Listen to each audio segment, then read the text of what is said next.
trabalhado, tem moldado até a vida dele para uma grande obra. E o Senhor nos agracia hoje, através do homem de Deus. Igreja, todos que aqui vêm, todos que aqui são convidados, homens e mulheres, independente, são pessoas que têm uma responsabilidade, são pessoas que estão verdadeiramente buscando adorar a Deus, buscando servi-lo com seriedade, dentro não só do Ministério Comunidade Cristã Fruto do Espírito, mas na vida pessoal. E Eduardo não é diferente. Então ele está conosco, e eu sei que já tem uma palavra direta para mim e você. Se você ainda não fez, eu não sei se passou no Data Show, desliga o seu celular, tomou água, fique quieto. Se tem alguma criança, se chorar, ou se criança de colo, não estou vendo nenhuma, fique atento, igreja, amém? Para a palavra do Senhor. Irmão Eduardo, por favor, aplauda ao Senhor, igreja, pela vida do irmão Eduardo. E nós vamos estar orando agora, amém? Ore mesmo, levante aí a sua mão, mesmo sentado, com sinal de autoridade, igreja. Toda vez que você levanta a mão é autoridade, amém? Senhor, nós te louvamos nesta noite. Nós estamos, Senhor, ansiosos para ouvir a tua palavra. Continua a fazer aquilo que tu já começou, desde o primeiro momento, Pai, neste lugar, usando o teu filho, Senhor, com a palavra viva e eficaz. Derrama a porção dobrada do teu Espírito sobre a vida deste homem, Senhor, do teu filho. Senhor, que nesta noite haja cura, salvação, restauração. Tira de mim e de nós tudo que não convém e não provém. Ó Santo de Israel, e do nosso meio, da tua igreja, que o inimigo de nossas almas seja repreendido em teu nome, Jesus. Assim nós oramos e cremos, em nome de Jesus, amém? Irmão Eduardo, fica à vontade, que Deus te abençoe, amém? Deus te abençoe e te conduza sempre neste caminho, querido. Amém, glórias a Deus. Glórias a Deus. Sinto muito honrado mais uma vez de estar aqui. Já disse para minha esposa, tantas vezes a gente marcou para vir aqui, mas nunca deu. Tantos empecilhos que apareceram em outras oportunidades, no aniversário daqui de um ano, em outras oportunidades também quis vir, mas nunca dava. Aí no dia 1º teve o feriado, eu falei, nós vamos lá. Nada vai nos impedir, nós vamos lá. E eu vim aqui, e Deus me abençoou ricamente aqui, Deus abençoou aquele culto foi uma maravilha, foi uma bênção de Deus, e eu tenho certeza que hoje não vai ser diferente, porque eu não vim trazer nada, porque eu nada tenho para oferecer, mas aquele que me elegeu, aquele que me escolheu, esse sim tem algo para oferecer para todos nós. Primeiro para mim, porque Ele está me usando como mensageiro, como pregoeiro da sua palavra. Segundo, para o seu povo, porque o que Deus tem para nós é algo que a gente não pode imaginar, que a gente não pode medir, porque aquilo que medimos ou pensamos é insignificante em relação àquilo que Deus pode fazer, porque Ele é o Deus dos impossíveis. Amém? Mesmo sentado, eu queria que você abrisse sua Bíblia em 2 textos no livro de Gênesis. Hoje, dia das mães, um dia muito legal.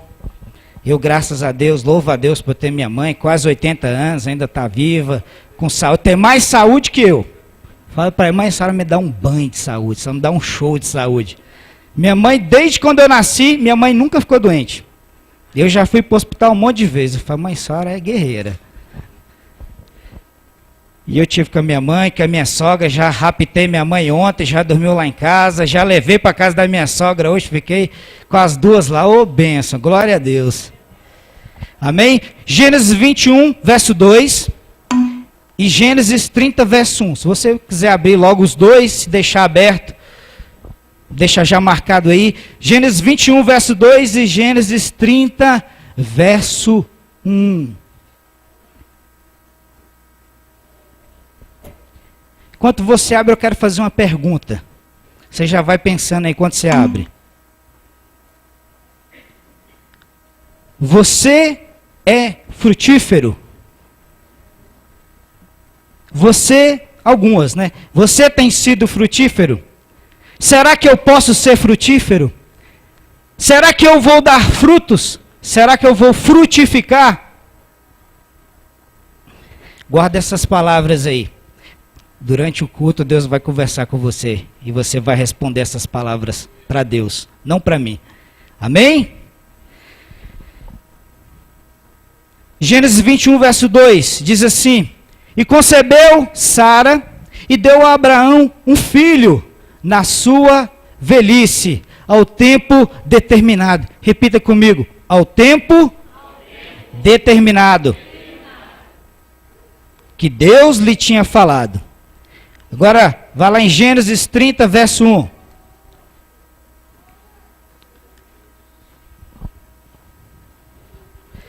Diz assim a palavra do Senhor: Vendo Raquel que não dava filhos a Jacó, teve inveja de sua irmã e disse a Jacó: Dá-me filhos, se não morro. Repita comigo: dá-me filhos, se não morro. Dá-me filhos, se não morro. Amém. Queridos, como eu disse, hoje é Dia das Mães. Eu, graças a Deus, já falei, tive a honra de estar com minha mãe, com a minha sogra, as mães mais importantes, a mãe das minhas filhas também, muito importante, as mães da minha vida, minhas irmãs são mães, minhas sobrinhas são mães. Tem tanta gente que é mãe lá, se fosse fazer um Dia das Mães, reunir todo mundo, não cabia no lugar só, porque é tanta gente que a família tem. Mas o mundo tem celebrado o Dia das Mães. É uma data legal, eu gosto. Dia das Mães é uma data boa, Dia das Mães, Dia dos Pais. Todas essas datas, famílias, eu acho legal, embora seja uma coisa que o mundo trouxe, mas tem um valor agregado a isso. Por exemplo, a gente pensa que o Dia das Mães vem de... O Dia das Mães vem de pouco tempo para cá. De certa forma, oficialmente sim. Mas desde a Grécia Antiga, os deuses, os gregos, eles celebravam um dia no ano, onde eles celebravam, se reuniam e celebravam o Dia das Mães. Na verdade, não era somente um Dia das Mães, mas também eles cultuavam uma deus chamada Reia. Isso aí bem antes dos filósofos pré-socráticos, bem na Grécia Antiga mesmo. Não distante disso, pouco tempo depois, os romanos também celebravam um dia no ano onde eles se reuniam e celebravam ali com as mães, com os filhos, davam presentes, e eles celebravam um culto a uma deusa chamada Cibele. Isso aí há 4.000 anos antes de Cristo. Já acontecia isso.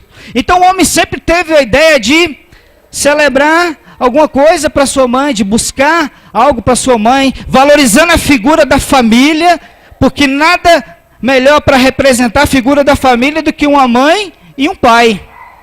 E a figura da família, se a gente for levar em consideração o que está sendo ministrado hoje, a gente se envergonha. Não nas igrejas, mas assim, algumas igrejas têm se omitido em relação a muitas coisas que têm acontecido no mundo. Muitas famílias têm sido deturpadas com falsos ensinamentos de família, onde duas mulheres são mães e ao mesmo tempo são pais. E adotam filhos, ou pegam filhos de alguém, ou pagam a mãe de aluguel para ter um filho, mas de certa forma querem ter um filho e querem transmitir para aquela criança que família não é só papai, não é só mamãe. Olha que coisa terrível que o mundo tem nos ensinado hoje. E o pior ainda, tem famílias que têm dois homens que ao mesmo tempo são pai e ao mesmo tempo são mãe. E vem ensinado esse tipo de valores. Aí quando chega no dia dos pais, no dia das mães, esses cidadãos passam para os seus filhos: dia do pai, dia da mãe, tanto faz. O que importa é que a gente é seu pai, e ao mesmo tempo a gente é sua mãe. Tem ensinado valores deturpados para a sociedade. E muitas vezes nós cristãos temos engolido isso. Nós temos aceitado isso porque nós não temos ido contra a bandeira do homossexualismo. Não estamos aqui para ofender ninguém, não estamos aqui para criticar ninguém, mas o que a gente quer é ir de encontro com a palavra de Deus. Lá em Levítico, se não me engano, Levítico 23 fala das relações abomináveis, das relações que Deus não permite. E hoje a sociedade tem se perdido nesse critério. Mas eu também não vou falar disso hoje. Na Inglaterra, no século XIX, eles também se reuniam uma vez no ano, durante a missa, e juntavam os pais, os filhos, para celebrar o quê? Um dia para as mães. Os filhos que moravam distante, eles eram liberados durante toda a Inglaterra, na Inglaterra, para que eles pudessem estar reunidos com a mãe, para celebrar aquele dia. Mas esse Dia das Mães oficial que a gente celebra aqui, hoje, que faz parte do nosso calendário, ele surgiu por causa de uma mulher. O nome dela chama-se Anna Jarvis, ou Jarvis. Apesar de ter um nome em inglês, eu não falo tão bem inglês, né? Anna Jarvis, mas ela se espelhou na figura da mãe dela. Porque a mãe dela trabalhou durante a guerra civil norte-americana. A mãe dela curou muitos enfermos. A mãe dela ajudou muita gente. A mãe dela ajudou na alimentação, ajudou no cuidado. A mãe dela foi uma heroína norte-americana. Então ela se orgulhou tanto da mãe dela, que ela propôs uma emenda constitucional para aderir no calendário nacional um dia para as mães. Ela lutou durante 14 anos para isso. E isso foi em 1904, quando ela entrou com a primeira petição. E foi rejeitada muitas vezes. Mas em 1914, o presidente Woodrow Wilson, dos Estados Unidos, decretou e fez uma emenda constitucional que colocou no calendário norte-americano, calendário civil norte-americano, o Dia das Mães. Desde então, a data passou a ser comemorada nos Estados Unidos, e outros países acharam aquilo interessante, aquilo legal, e passaram a também celebrar. Aqui no Brasil também não é diferente. O Brasil também aderiu a isso.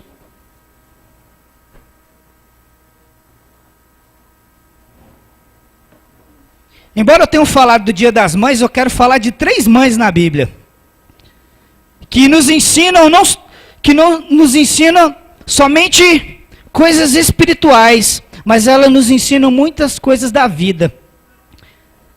A primeira mulher que nós falamos aqui foi quem? Sara. Nós lemos um texto que diz que concebeu Sara e deu um filho, e teve um filho na sua velhice, no tempo determinado. A história de Sara e Abraão é uma história muito bonita. Imagine você estar na sua casa, você e sua esposa, você com 75 anos, a sua esposa com 65. Hoje na nossa sociedade, eles já é idoso, já é velho, já não produz mais nada. Isso é o que a sociedade impõe. Mas Deus viu nesse casal algo especial. E Deus fez desse casal o povo de Deus. Deus disse para Abraão: Abraão, sai do meio da tua casa, sai do meio dos teus parentes, vai para um lugar que eu te mostrarei. E farei de ti uma grande nação, e em ti serão benditas todas as nações da terra. Imagine um camarada de 75 anos, ouve uma voz que fala isso, aí ele está lá fora, escuta essa voz, aí entra em casa. Sara, é o seguinte, Sara. A Sara está ali. Sara, olha, eu ouvi uma voz. E eu senti algo especial nessa voz. Eu senti no meu coração de obedecer. E ele conta a promessa. Imagine ele contando a promessa, uma mulher de 64 anos, estéril, que nunca havia dado filhos. E ele diz, ele diz que nós seremos pais de muitas nações. Que nós teremos filho. E ela, eu já sou velho, não produzi até agora, eu vou produzir. Agora eu vou produzir. Tive 65 anos, não produzi, agora eu vou produzir. Mas eu quero dizer nesta noite, que quando Deus promete alguma coisa, não importa o tempo, não importa a sua idade, não importa a sua estrutura física, aquilo que Deus prometeu, Ele cumpre, e Ele realiza, e Ele te dá as condições, independente da situação em que você encontra. Quando Ele promete, Ele cumpre. E eles saíram, a palavra de Deus fala que eles saíram e foram para esse lugar, que Deus também não tinha falado que lugar era esse. Imagina se a gente fosse olhar para os olhos espirituais assim, que coisa maluca, né? Ouviu uma voz, vai embora. Ah, vamos embora. Deus, alguém falou, o eu sou falou, o Yahvé falou, vamos embora. E ele saiu, ele obedeceu. Ele saiu da sua parentela, né? A primeira parte. Mas a parentela não saiu dele. O texto fala que o pai foi com ele, os irmãos foi com ele. Mas a promessa era para ele, não era para a família dele. Embora ele tenha obedecido, os pais foram com ele. A mãe já tinha morrido, o irmão já tinha morrido. E a família foi com ele. E no meio do caminho, a família ficou. Só ficou a família dele e a do sobrinho Ló. É uma história que a gente conhece bastante. Mas o que Sara tem para nos ensinar? Primeiro, ela tomou um atalho. Quando Deus falou para Abraão, Abraão, vou fazer de ti uma grande nação. E você será pai de muitas nações, de muitas famílias. Imagine ela, velhinha, já tinham se passado 20 anos. 24 anos, quando Deus chegou em Abraão, e Abraão estava orando, e falou, Deus, eu já estou com quase 100 anos. O Senhor prometeu, falou para eu saí, e as coisas ainda não estão acontecendo. Aí sabe o que é que Deus fala para Abraão? Vai lá fora e olha para o céu. O que o Senhor quer?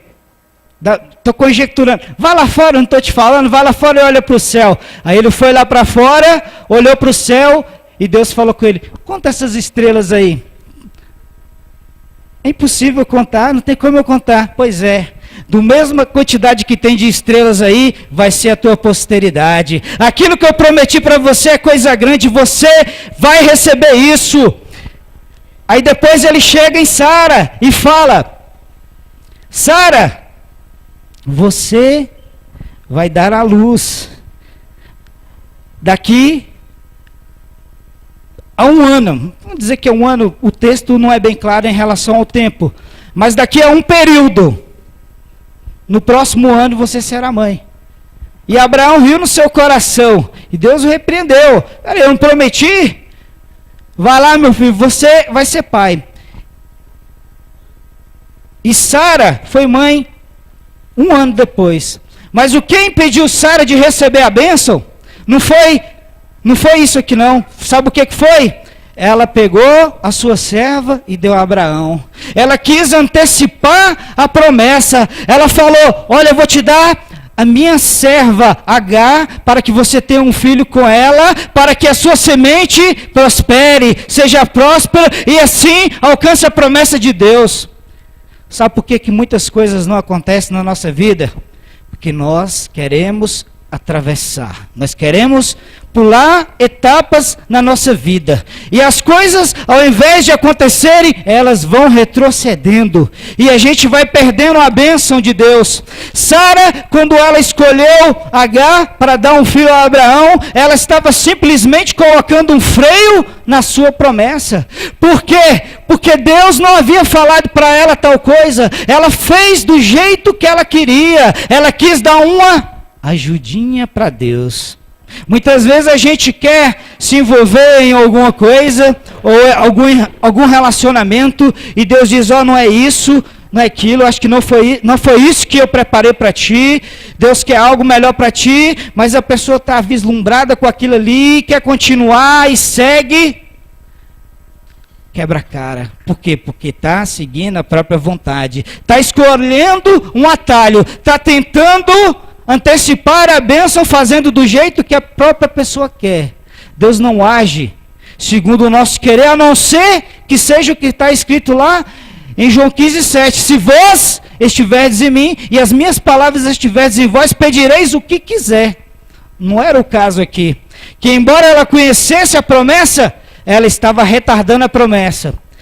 Mas quando ela parou de fazer a vontade dela, quando ela viu que aquilo que ela tinha planejado não estava dando certo, e ela percebeu que tinha errado, Deus apareceu para ela e falou, daqui a um tempo determinado, você será mãe, você será mãe, você será mãe, você não precisa fazer atalhos, você não precisa fazer nada para que você mova o meu coração. Se eu prometi, eu vou cumprir. Talvez muita gente que não tenha alcançado promessas porque tem colocado, como diz o ditado, os bois na frente do carro. O carro na frente dos bois, né? Perdão. Então, no tempo determinado, Sara foi mãe. Mas ela só alcançou a promessa de Deus quando ela deixou Deus agir na vida dela. As coisas só vão acontecer na sua vida, na minha vida, na nossa vida, quando nós deixarmos de olhar com os nossos olhos. Quando nós deixarmos de fazer as coisas do nosso jeito. Talvez a gente almeja algo espiritual, mas nós não andamos com a espiritualidade que Deus quer que nós andemos. E aquilo que a gente acha que vai ser, muitas vezes não acontece porque não deixou Deus agir, agiu da maneira que quis. E nós aprendemos isso com Sara, que nós não adiantamos pegar atalhos, nós devemos seguir aquilo que Jesus falou desde o início. E qual é a promessa que Jesus tem para nós? Palavra de vida eterna. Quando estamos na presença do Senhor, Deus quer, a primeira coisa que Deus quer de nós, primeiro de tudo, louvor, adoração e obediência. Depois, Deus quer que nós cumpramos o ID, a palavra dele, e ganhemos almas para o seu reino, e que a gente participe do corpo e do sangue, para que assim a gente consiga entrar pelas portas, como diz lá em Apocalipse 22:14, e nós temos as nossas vestiduras brancas pelo sangue do Cordeiro. E nós aprendemos com outra mulher, Raquel.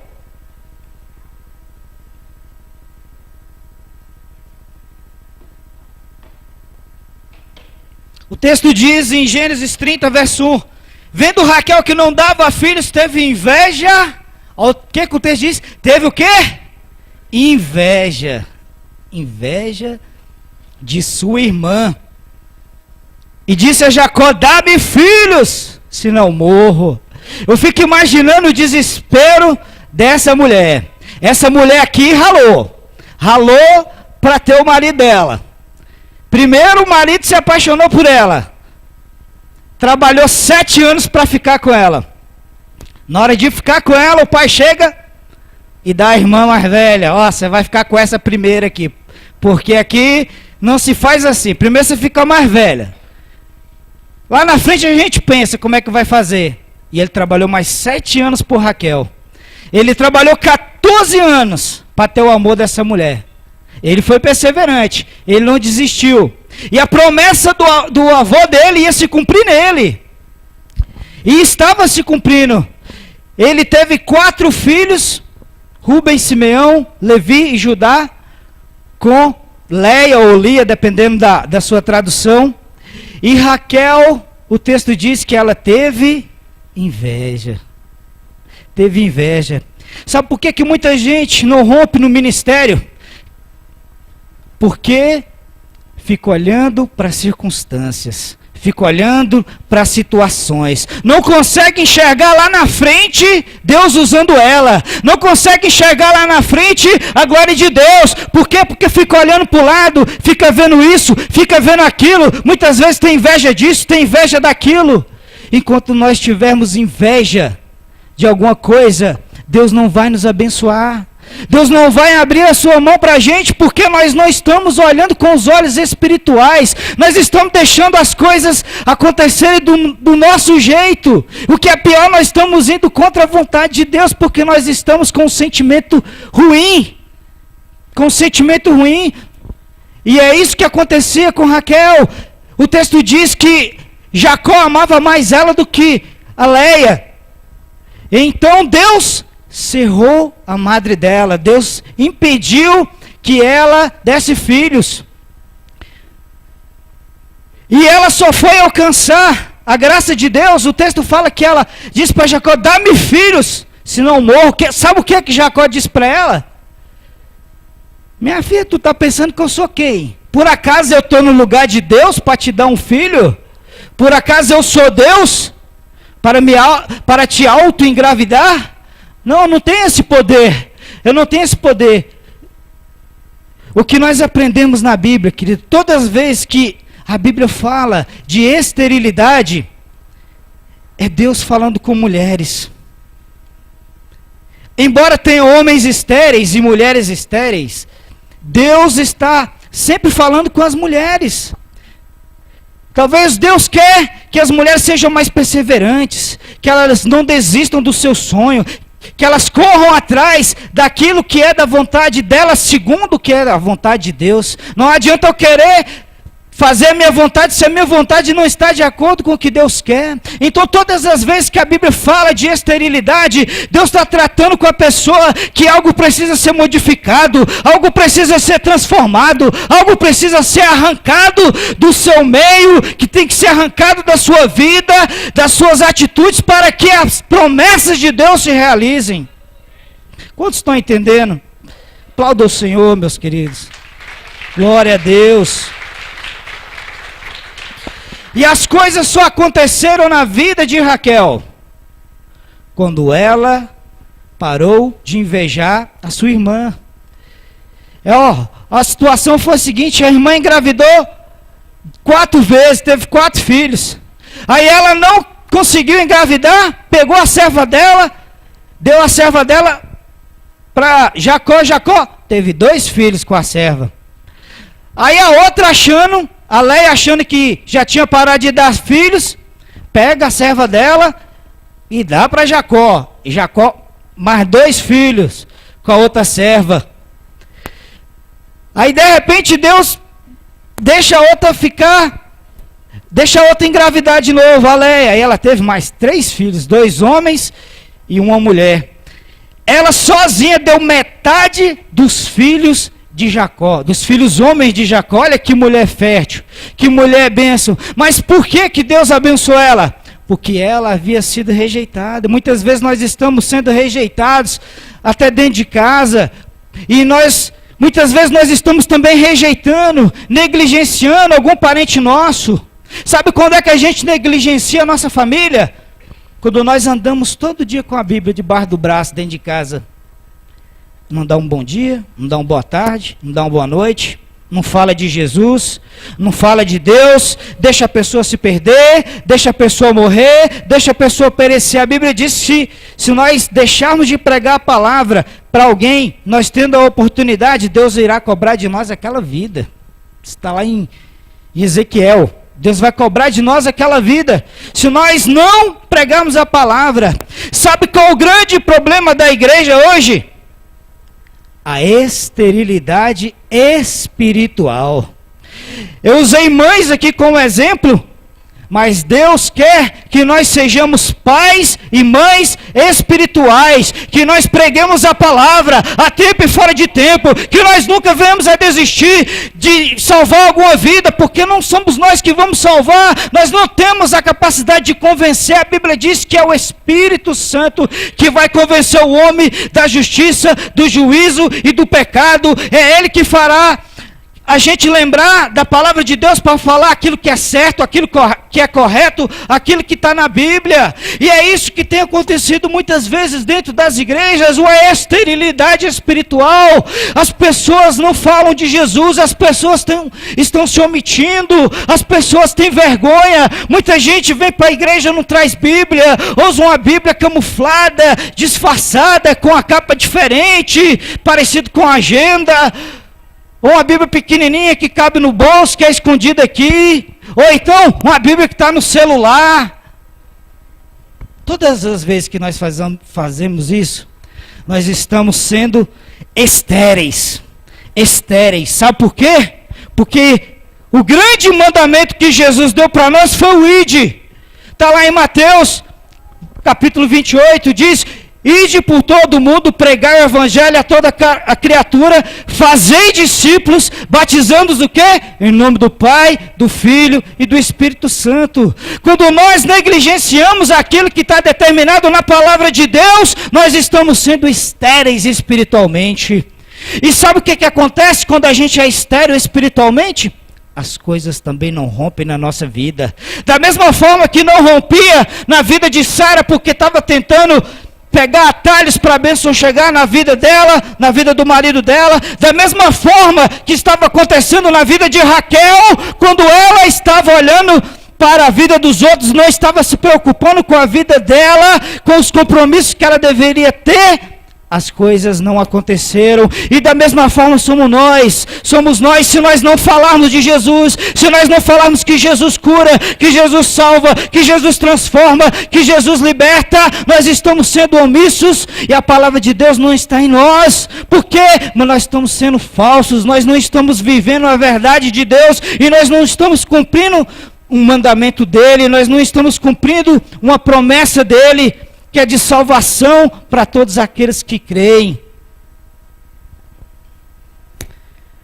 Quando Raquel parou de olhar, de invejar a irmã dela, Deus abriu a sua madre, e ela foi mãe de 2 filhos, José do Egito e Benjamim, e ela morreu no parto de Benjamim. Eu queria falar só sobre mais uma mulher. O nome dela é Ana, está lá em 1 Samuel capítulo 1. A Bíblia fala a história de uma mulher que era todos os dias humilhada. A Bíblia fala de uma família que tinha um homem chamado Elcana, suas 2 mulheres, Penina e Ana, e os filhos de Penina. E a Bíblia fala que todo santo dia, como diz a expressão aí fora, todo santo dia, a mulher apurrinhava a coitada da Ana. Ana, você não tem filhos, Ana, você é infrutífera, você não produz. E aí, Ana, olha lá, eu tenho 8 filhos. Quantos você tem? Você não tem nenhum. Ana. A Bíblia fala que todos os dias ela era humilhada, mas todos os dias ela não desanimou.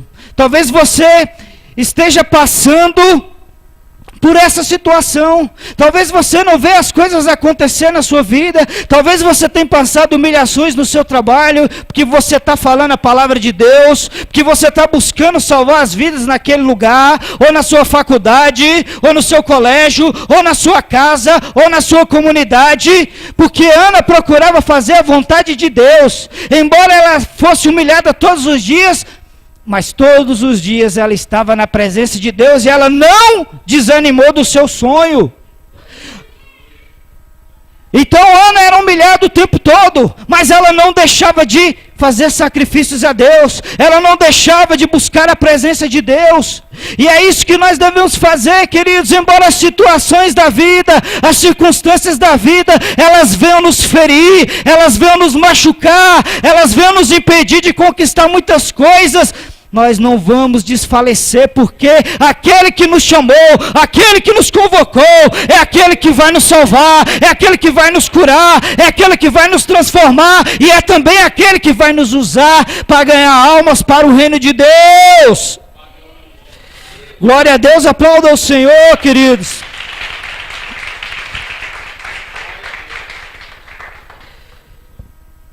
Ana era humilhada o tempo todo. E ela se encontrava com Deus todos os dias. E ela fez uma promessa para Deus. Ela fez um voto com Deus.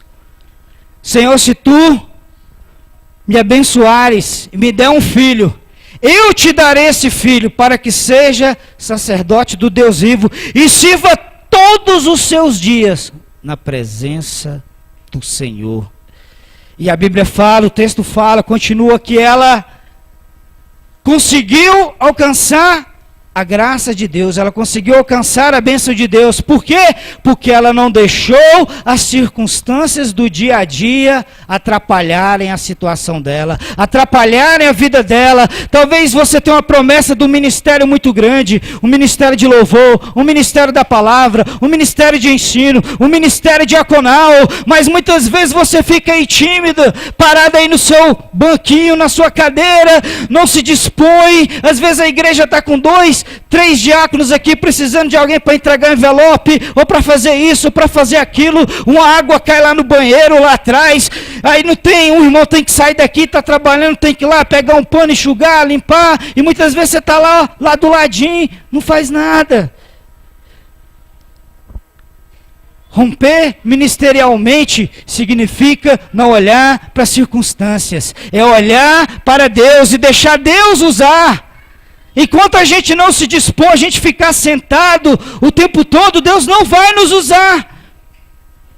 Toda vez que a gente vê na Bíblia, quando Deus chama alguém, está todo mundo trabalhando. Deus não chama preguiçosos para a sua obra, Deus chama pessoas que querem trabalhar. Eu não sei se Deus está falando com alguém aqui, isso não está nem no meu texto aqui, mas Deus me usou para falar isso. E o que eu quero dizer para você nessa noite, queridos, quando você parar de olhar para a circunstância, Deus vai olhar para você. Quando você parar de olhar para si mesmo e achar que você é isso, você é aquilo, que você pode isso, que você pode aquilo, mas que você só age segundo o seu coração, Deus não vai te usar. Mas quando você olhar e se submeter à condição de servo, se eu sou um pecador, eu sou um pobre, cego, desgraçado e nu, dependo da sua graça, do seu perdão, da sua misericórdia, todos os dias da minha vida, o Senhor me usa como o Senhor quer, da maneira que o Senhor quer, no dia que o Senhor quiser, na hora que o Senhor quiser, no momento que o Senhor quiser, da forma que o Senhor quiser. Se disponha para que Deus te use. A gente tem que ser produtivo, a gente tem que gerar frutos, e como eu disse, o grande fruto que nós podemos gerar hoje dentro da igreja é ganhar almas para o reino de Deus. Quando nós omitimos o evangelismo, quando nós fugimos do evangelismo, nós estamos fugindo da responsabilidade que Deus nos deu. Nós temos que ganhar almas para o reino. Esses dias eu estava lendo em um blog, não me lembro, e o irmão falava assim: a maior igreja que nós temos hoje no Brasil é a igreja dos desviados. Na hora que eu li assim, primeira vez, eu achei muito forte ele falar isso. A maior igreja que tem é a dos desviados. Falei, poxa, mas a gente tem igreja aí com 15 mil membros, 20 mil membros. E fui olhando nas igrejas grandes do Brasil e lembrando de cada uma delas. Primeiro eu lembrei das igrejas, depois Deus foi colocando na minha mente.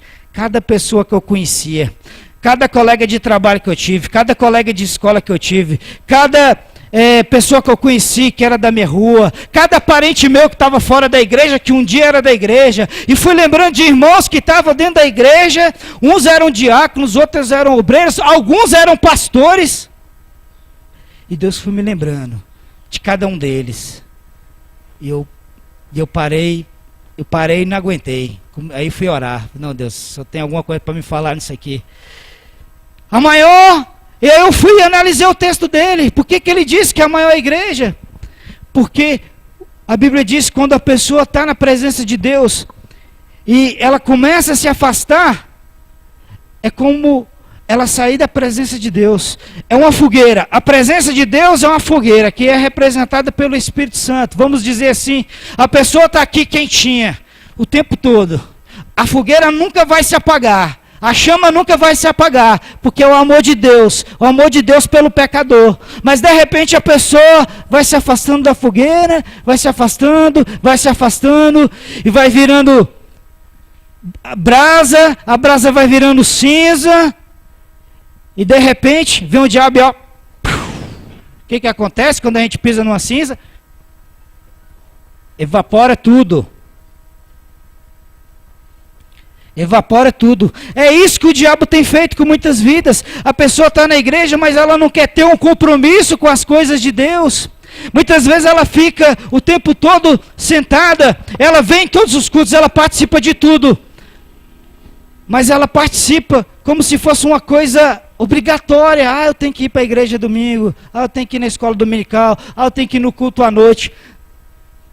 Não é esse sentimento que Deus quer. Deus quer que nós venhamos para a igreja por amor a Ele, por amor à palavra. Foi dito aqui nessa noite que Deus quer que nós busquemos a palavra, que Deus quer que nós sejamos, como diz lá em Salmo 1, bem-aventurado o homem que não anda segundo conselhos dos ímpios. Quem a gente anda ouvindo? Quem que a gente anda ouvindo? Com quem a gente anda se aconselhando?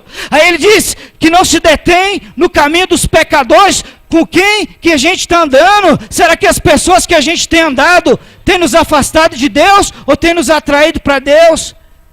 E nem se assenta na roda dos escarnecedores. Será que nos locais onde eu trabalho, onde eu estudo, eu estou me envolvendo com pessoas que falam somente de imoralidade, que falam disso, que falam daquilo que não edifica? Mas o salmista diz: bem-aventurado é aquele que medita na lei do Senhor, na palavra do Senhor, de dia e de noite, e ele será comparado a uma árvore frutífera, que dá o seu fruto na estação própria, cujas folhas não caem, tudo quanto fizer prosperará. Eis aí o segredo, porque a gente não é produtivo, porque a gente não quer andar segundo a vontade de Deus, a gente não quer se aconselhar com pastores, a gente quer se aconselhar com um amigo, a gente não quer andar com o irmão da igreja, a gente quer andar com o amigo do mundo, com o amigo do trabalho, que só fala imoralidade, só fala de sexo, só fala de futebol, só fala de prostituição, só fala de novela, disso, daquilo, não tem nada que agrade. Acho que está na hora de a gente rever muitas coisas na nossa vida. Amém? Nós aprendemos com Sara que nós não devemos atalhar, mas que nós devemos fazer a vontade de Deus, no tempo de Deus, quando Deus quiser, e não adianta a gente querer dar uma ajudinha para Deus, porque Deus não vai olhar para a nossa ajudinha. A gente tem que seguir aquilo que Deus determinou. Nós aprendemos com Raquel que enquanto nós ficamos olhando para as circunstâncias, para as situações da vida, nós não iremos prosperar na vida espiritual, nós não iremos gerar filhos espirituais, e o que é pior, nós vamos estar omitindo aquilo que Deus determinou, que é o ID. Para as coisas acontecerem na nossa vida, a gente tem que se dispor e tem que fazer a vontade de Deus. E nós aprendemos com Ana que, embora as circunstâncias da vida, as situações que nós temos passado, as humilhações que nós temos passado, não vai nos impedir de buscar a promessa de Deus, não vai nos impedir de alcançar aquilo que Deus preparou para nós, e não vão nos impedir de caminhar na presença de Deus. Amém? Eu queria que a igreja se colocasse de pé. Queria que você fechasse os seus olhos e apresentasse a sua vida.